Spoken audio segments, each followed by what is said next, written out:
సబ్బాతు దినాన్ని ఆచరించుటకు యేసుక్రీస్తు ఒక యూదుడుగా ఉన్నాడు కనుక శనివారం వచ్చినది అని అంటే తప్పనిసరిగా ఎక్కడ కనిపించేవాడు తెలుసా? సమాజ మందిరంలో కనిపించేవాడు. వాడుక అంటే తన జీవితంలో ఏ ఒక్క రోజు, ఏ ఒక్క వారం, ఏ ఒక్క విశ్రాంతి దినాన్ని కూడా ఆయన మిస్ అవ్వలేదా? ఏ ఒక్క వారం కూడా ఆయన ఆ సమాజ మందిరానికి వెళ్ళకుండగా లేడా అంటే లేడు. కారణం అది వాడుకగా చేసుకున్నాడండి. ప్రియులారా, ఈరోజు మనం క్రైస్తవులం. మనకు ఎలాగో ఈ సమాజ మందిరాలు లేదా ఈ సబ్బాతు దినం మనకు ఎలాగో లేదు. కానీ ఆదివారము రొట్టె విరిచే, ఆదివారము సహవాసముగా, ఆదివారము సంఘముగా కూడుకొని ఆయన ఆరాధించేటువంటి కార్యక్రమం మనకు ఉండిపోయింది కదా, ఒక ఆజ్ఞ. మన క్రైస్తవులం కనుక మరి యేసు జీవితంలో మనం నేర్చుకునే పాఠం ఏముంది? మాదిరి ఏంటి? ఆయన ఒక యూదుడుగా ఉండి విశ్రాంతి దినాన్ని లేదా ప్రతి విశ్రాంతి దినమున ఆయన సమాజ దినములోనికి వెళ్ళటం ఆయన వాడుకగా చేసుకుంటే, ఆ యేసు నమ్మినా ధరించినా ఆయనను బట్టి క్రైస్తవుడుగా పిలువబడుతున్న నువ్వు నేను ఆదివారం వచ్చిందంటే అది మన జీవితంలో ఆదివారము ఆరాధనకు వెళ్ళడము, ఆదివారము సహవాసముగా కూడుకోవటము, ఆదివారము సమాజముగా కూడుకొని ఆయనను ఆరాధించటం, ఇది మన జీవితంలో ఎందుకు వాడుక కాకూడదు? ఇది మనము కూడా వాడుకగా చేసుకోవాలి కదా. ఆయన మనకు చూపించి వెళ్ళిపోయాడు కదా యేసు ప్రభు తన జీవితంలో.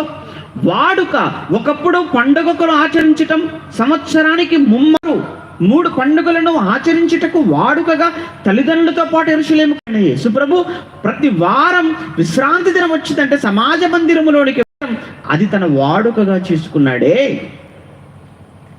ఈరోజు మీలో ఎంతమంది ఆదివారం వచ్చిందంటే ఎవరి సంఘంలో కనబడతారు? ఖచ్చితంగా ఆదివారం వచ్చిందంటే ఆరాధనకు తప్పనిసరిగా వెళ్ళే వాళ్ళు మీలో ఎంతమంది? వాడుకగా చేసుకునే వాళ్ళు ఎంతమంది? అప్పుడప్పుడు వెళ్ళే వాళ్ళ గురించి మాట్లాడటం లేదు. వాడుకగా ఉందా మీ జీవితంలో? ఉదయం లేవగానే ఒక టిఫిన్ చేయటం, అది వాడుక మీ జీవితంలో. మధ్యాహ్నం ఏంటంటే భోజనం చేయాలి, లంచ్ చేయాలి, వాడుక. రాత్రి ఏంటంటే డిన్నర్ చేయలేదు, వాడుక. పిల్లలు ప్రతిరోజు స్కూల్కి వెళ్ళటం వాడుక. పిల్లలు యవనస్తులు కాలేజీకి వెళ్ళటం వాడుక. ఒక ఉద్యోగస్తులు ప్రతిరోజు ఉద్యోగానికి వెళ్ళటం వాడుక. అటువంటప్పుడు ఒక క్రైస్తవుడు వారం వారం ప్రతి ఆదివారం సంఘానికి వెళ్ళటం, సంఘముగా కూడుకోవటం, సహవాసంలో ఉండటం అది వాడుకైతే ఎంతమంది నిజంగా వాడుకగా చేస్తున్నారు? దాన్ని ఒకసారి మిమ్మల్ని మీరు ప్రశ్నించుకోవాలి. సంవత్సరంలో మహా అయితే ఒక 52-53 వారాలు. ఈ 52 లేదా 53 వారాలలో ఏ ఒక్క వారము కూడా నేను మిస్ అవ్వకుండా ఎక్కడున్నా ఆరాధనకు నేను హాజరవుతాను, ఆరాధనలో పాలు పంచుకుంటాను అన్న ఎంతమంది ఉంటారో ఒకసారి మిమ్మల్ని మీరుగా ప్రశ్నించుకోండి. ఎంతమంది ఉంటారంటే నాకు ఆ మధ్యకాలంలో చీరాల నుంచి ఒక అమ్మగారు ఫోన్ చేశారు. ఆవిడ వయసు అప్పటికి 80 ఏళ్ళు, 8 ఇయర్స్. బహుశా టీచర్గా ఏమో రిటైర్ అయ్యారు. ఫోన్ చేసి మాట్లాడుతున్నప్పుడు బైబిల్లో ఒక డౌట్ గురించి, ఒక సందేహం గురించి అడుగు చేస్తున్నాను బాబు అన్నది. తర్వాత ఎందుకమ్మా ఈ వయసులో, అంటే 80 సంవత్సరాల వయసులో బైబిల్లో సందేహం?